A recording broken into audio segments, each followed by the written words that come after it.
camera. You give it off, give it off, down. Hey everybody, and welcome to another edition of Defending a Movie here on Screen.com, where we take a perhaps unbeloved film and do our darndest to convince you that it is actually okay.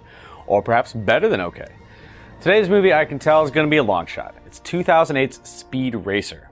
Critically panned and a huge failure at the box office, this movie was the Wachowskis' much anticipated follow-up to their immensely successful Matrix trilogy.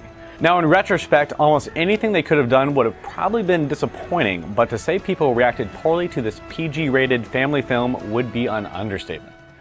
Now, that's really too bad because Speed Racer does an awful lot right in my book. Perhaps the most debatable aspect of it is the immensely colorful race sequences represented almost entirely in CGI.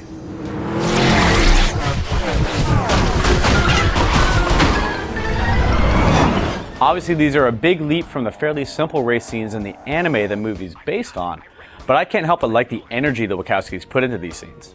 Yes, they are amazingly ridiculous, and they don't conform at all to any expectation of realistic physics, but if you want to see what an arcade racing game might look like in 10 years, then look no further than Speed Racer. This is a movie that was made for Blu-ray playback on a 1080p television, and if you have that set up, maybe a little LSD, it'll be hard not to be wowed by the action here. I'm also a big fan of the kinetic editing style on display here. Like Hulk, another entry of mine for defending our movie, this movie tries to emulate the style of its source material while also striking out its own visual aesthetic. It's a hypnotic looking film. However, in the event of any blowout, D will inflate a hexadyno emergency spare.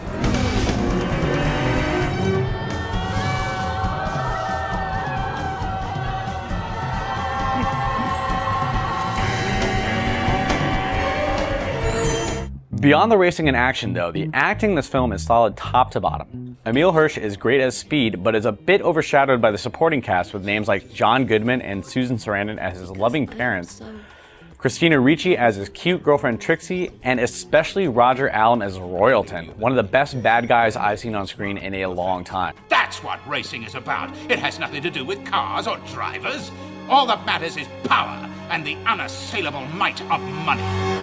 Royalton just chews scenery as he rants about money and power and fixing races, and his speech where he crushes Speed's dreams is just immensely satisfying. You're gonna go to Fuji, and you're gonna try and prove that everything I just told you is nothing but a lie. But no matter how well you drive, you won't win, you won't place. I guarantee you right now, you won't even finish the race. He's one of those bigger-than-life villains that you simply can't help but love to hate, and Speed's struggle against him is a wonderful hook to the film. One of the things about Speed Racer that I think audiences might have struggled with is its immense sincerity. This is a movie that seems to have transported its script straight out of the 1950s. This isn't a movie with a conflicted anti-hero or a villain who might actually be acting in the best interests of everyone involved. It's a movie about finding strength in the love of your family, finding joy in doing something well, and fighting the good fight against impossible odds.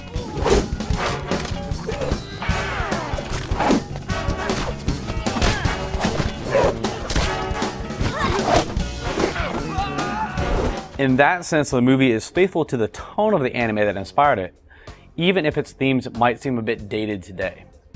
In other words, you might have a hard time enjoying Speed Racer unless you put aside the natural cynicism that everyone seems to filter films through these days. But if you can, there's a lot to like here. Oh no! Speed Racer has a blowout! Now, none of these arguments are going to convince you if you've already seen Speed Racer and hate it, of course.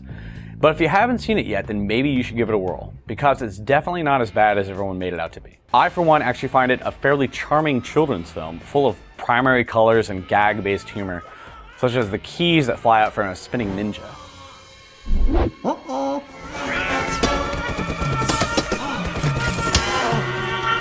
Is it goofy?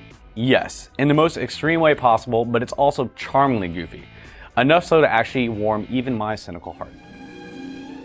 And that's it for another edition of Defend Your Movie. As always, the funnest part of these videos is seeing your responses, so pop in the comments and let me know how crazy I am for actually liking this movie.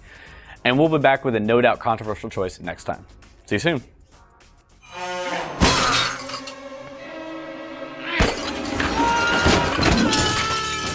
my god, was that a ninja? More like a nanja. Terrible what passes for a ninja these days. Oh, beans.